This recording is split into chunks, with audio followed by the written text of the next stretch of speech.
मेरे प्यारे कक्षा 10 के छात्र छात्राओं, आप लोगों का ऑनलाइन हिंदी क्लास में हार्दिक अभिनंदन है।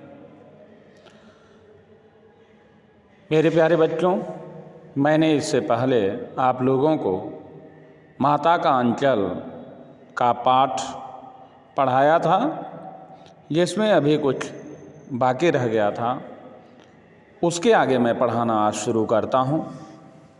तो मैंने पढ़ाया था कि बाहर आते ही हमारी बाट जोहने वाला बालकों का एक झुंड मिल जाता था। हम उन खेल के साथियों को देखते ही सिसकना भूल जाते थे और बाबूजी की गोद से उतर पड़ते। अपने हम जोड़ियों के दल में मिलकर तमाशे करने लग जाते थे। तो मेरे प्यारे बच्चों, ये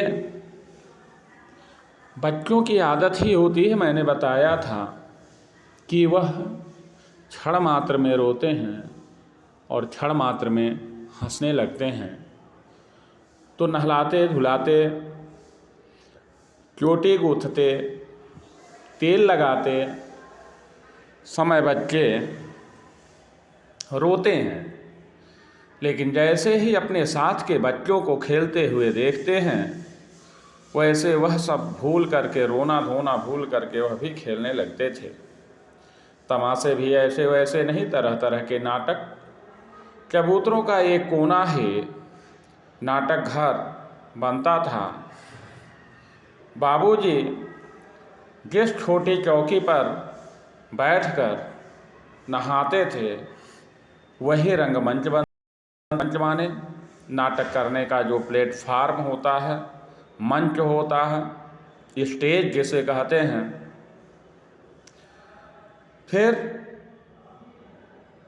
उसी पर सरकंडे के खंभों पर कागज का चंदोवा का मतलब तंबू तान कर मिठाइयों की दुकान लगाई जाती। आप लोगों ने भी देखा होगा कि मेले में स्थायी दुकान नहीं होती है, लोग टेंट वगैरह के द्वारा ही दुकान बनाते हैं, काउंटर सजाते हैं और बिक्री करते हैं।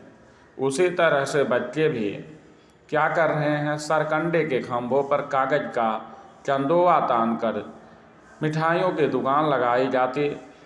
उसमें चीलम के खूंचे पर कपड़े के थालों के ठेले के लड्डू, पत्तों की पूरी कचौरियाँ, गीली मिट्टी की जलेबियाँ, फूटे घड़े के टुकड़ों के बतासे आदि मिठाइयाँ सजाई जाती। तो मैंने पहले ही बताया कि बच्चों का एक मॉडल था, एक प्रैक्टिकल था, जो जीवन में काम आने वाली चीज़ों को व्यवहारिक जीवन में जो देखते थे, उसकी नकल करते थे, उसकी डुप्लीकेसी करते थे और इस प्रकार से वह व्यवहारिक जीवन से अपने आप को जोड़ लेते थे। तो चीलम मतलब जिसमें हुक्का पीते हैं लोग, उसको चीलम कहा जाता है। कुम्हार मिट्टी के द्वारा चीलम बनाता है, तो उसी पर वह कपड़े रख करके उसको मिठाई का उसी पर थाल सजाते थे। चीलम के खोंचे पर कपड़े के थालों में ढेले के लड्डू, अब लड्डू किसके, ढेले के, जो मिट्टी के ढेले होते थे। पत्तों की पूरी कचौरियाँ,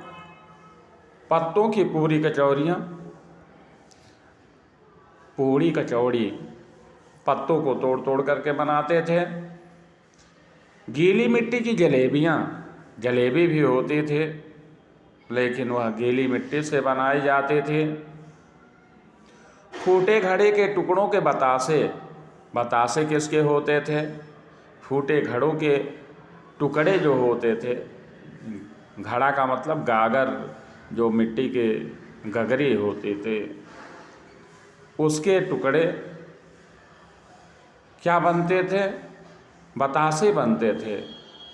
इस तरह से आपने देखा उनकी दुकान पर लड्डू भी होता था, पूड़ी कचौरी भी होती थी, जलेबी भी होती थी, बतासे भी होते थे।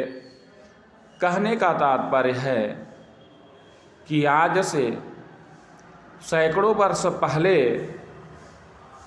यह पाठ अगर लिखा गया होगा तो उस समय जो भी चलन में रहा होगा वह सारी मिठाइयाँ उनके दुकान पे सज जाते थे। और फिर ठीकरों के बटखरे और जस्ते के छोटे छोटे टुकड़ों के पैसे बनते। तो अब वो मिठाइयाँ बिकेंगी तो तौल करके बिकेंगी। तौलने के लिए तराजू की ज़रूरत है, बटखरे की ज़रूरत है। बटखरे माने जो किलो होता है, 1 किलो 2 किलो का जो बाँट रखा जाता है उसे बटखरे। तो तराजू बटखरे की ज़रूरत थी। और सामने वाला आएगा, पैसे देगा तो फुटकर पैसे भी वापस करने पड़ेंगे, उसके लिए पैसों की भी ज़रूरत थी। तो छोटे छोटे जस्ते के टुकड़ों को पैसे बनाए जाते थे। हम ही लोग खरीदार और हम ही लोग दुकानदार। जो बच्चे खेलते थे वही बेचने वाले भी होते थे और वही खरीदने वाले भी होते थे। बाबूजी भी 2-4 गोरखपुरिये पैसे खरीद लेते थे। तो मेरे प्यारे बच्चों, एक बात ध्यान में रखने योग्य है कि हर खेल का समापन बाबूजी के द्वारा ही होता है। यानी बाबूजी हर खेल में सम्मिलित रहते हैं। बाबूजी के ही द्वारा आप देखेंगे आगे की भी जितनी खेल होगी वह समाप्त होगी। तो बच्चे तो खेलते ही थे, उसके साथ उनके पिताजी भी उसमें सम्मिलित होते थे, तो खेल का आनंद ही बढ़ जाता था। थोड़ी देर में मिठाई की दुकान बढ़ाकर हम लोग घरौदा बनाते थे। अब यहाँ पर मैंने पहले ही बताया होगा कि दुकान को बंद करना नहीं बोलते हैं, बढ़ाना बोलते हैं, क्योंकि बंद करना अशुभ माना जाता है और बढ़ाने का आशय शुभ होता है कि हम आगे के लिए बढ़ा रहे हैं, बंद नहीं कर रहे हैं। तो उसके बाद घरौदा बनाते। तो घरौदा तो आप लोग जानते ही हैं, छोटे छोटे बच्चे पहले मिट्टी के घरौदे बनाते थे। मिट्टी के को सान करके उसे से दीवारें बनाई जाती थी और उस पर लकड़ी आदि के द्वारा उसको छाजन किया जाता था, छाया जाता था। लेकिन अब इधर तो ईंट से बच्चे घर बनाते हैं और ईंट का ही छत होता है, ईंट की ही दीवार होती है। कई कई मंजिला बनता है, कई कई तल्ला बनता है और बाकायदे उसको प्लास्टर करते हैं और उसको चूना रंगाई भी करते हैं, रंग रोगन भी करते हैं। तो बच्चे मस्त होते हैं। हम लोगों के समय में भी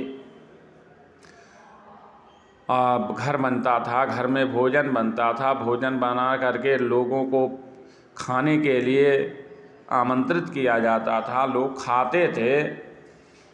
तो घरौदे बनते थे, धूल की मेड़ दीवार बनती और तिनकों का छप्पर, दातून के खंभे, दिया सलाई की पेटियों के कीवाड़, घड़े के मुहड़े को चूल्हा चक्की, दिए की कड़ाही और बाबूजी की पूजा वाली आचमनी कलछी बनती थी। तो पूजा के समय जिससे जल लिया जाता है हाथ में, बार बार पूजा करते समय हाथ धुलने की ज़रूरत होती है, तो आचमन करने की ज़रूरत होती है। तो उसके लिए आचमनी माने छोटा सा पात्र होता है तांबे का, जिससे जल उठाया जाता है। तो वही आचमनी यहाँ पर कलची बनती थी, करछुल बनती थी। और पानी के घी पानी का होता था, यानी भोजन में घी की बहुत ही ज़रूरत थी। आजकल तो घी लोग करेंगे ही नहीं। आजकल तो घी के जगह पर फार्च्यून होगा, तेल होगा, तमाम तरह की चीज़ें होंगे, तो घी तो हमारे किचन से गायब ही हो चुका है। धूल के पिसान और बालू की चीनी हम लोग जेवनार तैयार करते थे। जेवनार माने खीर बनाते थे। तो जेवनार तैयार करते थे, हम ही लोग जेवनार करते और हम ही लोगों को जेवनार बैठते थे। मतलब खाने वाले भी हम ही लोग थे और खिलाने वाले भी हम ही लोग थे। जब पंगत बैठ जाते थे तब बाबूजी धीरे से आकर पाँत के अंत में जीमने के लिए बैठ जाते थे। पाँत माने जो पंक्ति होती थी, लाइन लगती थी खाने वालों की, उसके अंत में धीरे से बैठ जाते थे, जिससे बच्चों को पता न चले, नहीं तो बच्चे उससे पहले ही खेल समाप्त कर देंगे। तो धीरे से बैठ जाते थे, जीमने माने खाने के लिए बैठ जाते थे। उनको बैठते देखते ही हम लोग हंसकर और घरौदा बिगाड़ कर भाग चलते थे। तो मैंने पहले ही बताया कि हर एक खेल का समापन बाबूजी के द्वारा ही होता था और उसमें बच्चों को मज़ा भी आता था। तो भाग जाते थे फिर वह भी हंसते हंसते लोटपोट हो जाते थे, उनको भी बड़ा मज़ा आता था और कहने लगते फिर कब भोज होगा भोलानाथ। तो भोलानाथ लेखक का नाम था, तो उससे पूछते थे अब कब भोज होगा भोलानाथ, और भोलानाथ शर्मा जाता था। कभी कभी हम लोग बारात का भी जुलूस निकालते थे। बारात यानी कि दूल्हा वाली बारात, तो बारात का जुलूस निकालते थे। उसमें क्या करते थे, कनस्तर का तंबूरा बजता, तो अब शहनाई बजनी ही चाहिए, बिना बाजा के बारात कैसे, बैंड बाजा बारात। तो तंबूरा बजता, अमोले को घिसकर शहनाई बजाई जाती, टूटी चूहेदानी की पालकी बनती, हम समधी बनकर बकरे पर चढ़ लेते और चबूतरे के एक कोने से चलकर बारात दूसरे कोने में जाकर दरवाजे लगती थी। तो देखिए घोड़े की जगह कौन होता था, घोड़े की जगह बकरा होता था और समधी कहाँ बैठता था, उस घोड़े पर बैठता था। बारात एक कोने से जाते थे और दूसरे कोने पर पहुंच जाते थे, यानी अगवानी दूसरे कोने पर हो जाते थे। फिर क्या होता था, वहाँ काठ की पटरियों से घिरे, गोबर से लिपे, आम और केलों की टहनियों से सजाए हुए छोटे आंगन में कुल्हियों का कलश रखा जाता। तो कुल्हियों माने कुल्हड़ का कलश रखा रहता था। और फिर कलश आज भी रखा जाता है शादी विवाह में, जब द्वार पूजा वगैरह होता है। बिना कलश के तो आप लोगों ने कहीं द्वार पूजा देखा ही नहीं होगा। तो क्या होता था, कलश सजाए जाते थे, वहाँ पहुंचकर बारात फिर लौट आती थी, यानी बारात की विदाई हो जाती थी। लौटने के समय खटोली पर लाल हार का मतलब जिससे डोली को ढका जाता है, और तो ओहार का मतलब जो पर्दे के लिए कपड़ा प्रयोग किया जाता है, उसमें दुल्हन को चढ़ा लिया जाता था।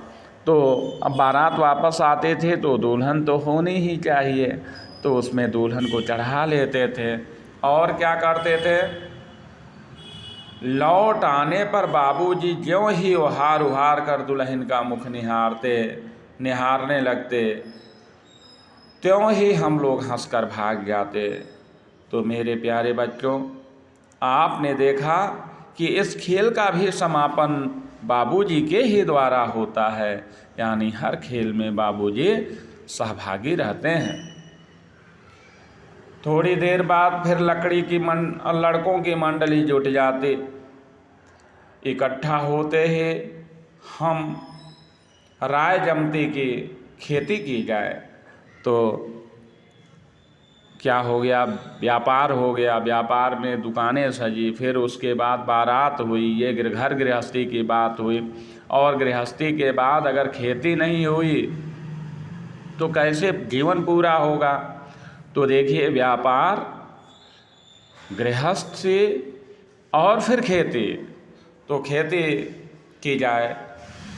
बस कबूतरों के छोर पर घिरनी गड़ जाते और उसके नीचे की गली कुआं बन जाते। मूंज की बटी हुई पतली रस्सी में एक चुक्कड़ बांध गराड़ी पर चढ़ाकर लटका दिया जाता और दो लड़के बैल बन करके मोट खींचने लग जाते। तो आप लोगों ने 9th में पढ़ा होगा, हूँ मोट पेट पर लगा खींचता जुआ, करता हूँ खाली ब्रिटिश अकड़ का कुआं। कैदी और कोकिला पाठ पढ़ा था। तो हाँ, मोट मतलब जो रहट चलती है, उसे रहट के द्वारा पानी को, रहट चरस पानी बैलों के द्वारा खींचा जाता था। तो 2 बच्चे बैल बनते थे, वह मोट खींचते थे जिससे पानी बाहर निकलता था। चबूतरा खेत बनता, कंकड़ बीज और ठेंगा हल जुआठा। तो बीज खेत में भाई जुताई होगी तो बीज बोया ही जाएगा। बीज किसका बनता? कंकड़ का बनता।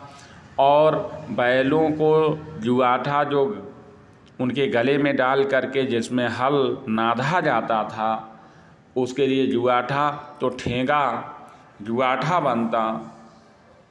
और फिर बड़ी मेहनत से खेत जोते बोए और पटाए जाते। खेत जोते जाते, फिर उसमें बीज बोया जाता, फिर उस पर पाटा लगाया जाता। पाटा माने हेंगा, हेंगा से हेंगाया जाता। फिर क्या होता, फसल तैयार होते देर न लगती। इन्हीं सब कामों में देर लगता, फसल तैयार होने में देर नहीं लगती थी। और हम हाथों हाथ फसल काट लेते थे। तो फसल की कटाई भी हो जाती थी और काटते समय हम गाते थे कि ऊंच नीच में बई क्यारी और जो उपजी सो भई हमारी। तो मेरे प्यारे बच्चों, पहले के जीवन में जो खेती का काम होता था या जीवन में कोई भी काम होता था, वह गीत संगीत के माध्यम से ही होता था। हर एक काम में गीत संगीत जुड़े रहते थे। जैसे निराई करते समय लोग गाते थे, मड़ाई करते समय लोग गाते थे, कटाई करते समय गाते थे और बैठवाई करते समय गाते थे, जिसको रोपाई कहते हैं। तो हर जगह बिना गीत के कोई भी खेती का काम नहीं होता था। घरों में और भी जितने काम होते थे, चाहे वो आटा पीसना, गेहूँ पीसना होता था, चाहे दाल दलना होता था, चाहे धान कूटना होता था, ओखरी पहरुआ ढाका जाता, चलाते समय हर समय गीत जरूर होते थे। जाता चाकी चलाते समय गीत होते थे। तो गीत और घरेलू कामों का इतना बढ़िया सामंजस्य था कि लोग हंसते हंसते गाते गाते मस्ती से काम भी कर लेते थे और आनंद भी ले लेते थे। प्यारे बच्चों, पहले गरीबी थी, अभाव था, लेकिन तनाव नहीं था, डिप्रेशन नहीं था, हताशा नहीं थी, निराशा नहीं थी। जीवन में आनंद था, हर काम में ही आनंद था। लोग काम को बोझ मान करके नहीं करते थे, बल्कि काम का आनंद लेकर के करते थे। तो प्यारे बच्चों, यहाँ पर आप लोगों ने देखा कि उनके फसल कटते थे कि ऊंच नीच में बई क्यारी, ऊंच नीच खेतों में खेती हुए और जो उपजे सो भाई हमारे। तो आज के वीडियो का टाइम इतना ही बेटा, आगे कल पढ़ाएंगे। धन्यवाद। और आप लोगों ने अगर शब्दार्थ नहीं लिखा होगा तो इस पाठ का शब्दार्थ होमवर्क के रूप में कर लीजिएगा। तो बहुत बहुत धन्यवाद। आगे फिर कल हम लोग मिलते हैं। ठीक है बेटा, धन्यवाद।